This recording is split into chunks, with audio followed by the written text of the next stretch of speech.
So, by 2035, Canada will silence the growl of every new gas-powered vehicle. They call it progress. I call it a muzzle. No more rumble, no more roar, just the gentle whimper of government-approved obedience. On 4 tires. You won't be driving anymore. You'll be uploading your location.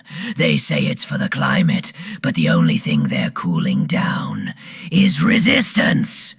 Make no mistake, this is not innovation. This is interference. The internal combustion engine was a declaration of independence. Unregulated, untamed. Now they want it gone.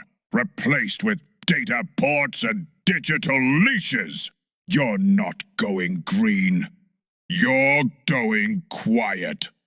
And quiet citizens are easy to herd. They say zero emissions, but forget to mention cobalt mines, power grid overload, and lithium fires. Their silence isn't science, it's strategy. You'll own a battery on wheels and call it freedom. But freedom doesn't come with a charging schedule. Freedom doesn't ask for permission to ignite. By 2035, they won't just outlaw engines, they'll outlaw passion. They've mistaken silence for virtue.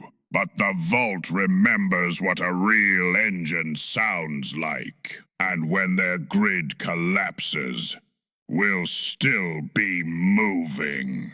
So go ahead, ban the growl, plug in your future, but we will remain in garages, in basements, in shadows, with V8s that scream freedom, and fists that never charge down.